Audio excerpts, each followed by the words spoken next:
রাধে রাধে বন্ধুরা, তো তোমরা কেমন আছো? শুভ জন্মাষ্টমী। তো জন্মাষ্টমী ভিডিওটা দিতে একটু লেট হয়ে গেল। তো জন্মাষ্টমী পালন হচ্ছে আমাদের বাড়িতে। তো প্রত্যেকের বাড়িতেই জন্মাষ্টমী পালন হচ্ছে। তো কে কেমন করে জন্মাষ্টমী পালন করছে তো বলো।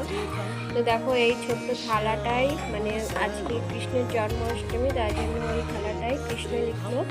লেখার পরে মানে আমাদের তো বেতনের গোপাল নেই, বৃন্দাবনের ওই যে রামবন্ধু আছে, মানে শ্রীকৃষ্ণ রাধারানী লেখা আছে। ছোট ছোট দেখো থালা দেখতে পাবে সিংহাসনের উপর, ওটাই রাখা আছে। তো স্নান করানোর সময় ওই দুটো নামিয়ে মানে স্নান করানো হবে। তো চন্দন বাড়ছে, তো ফুল মালা সব রেডি করা আছে।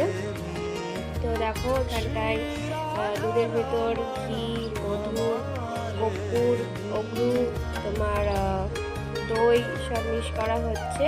তো এর পরের পার্টটা আমি দিচ্ছি, একবারে দেওয়া হয়নি।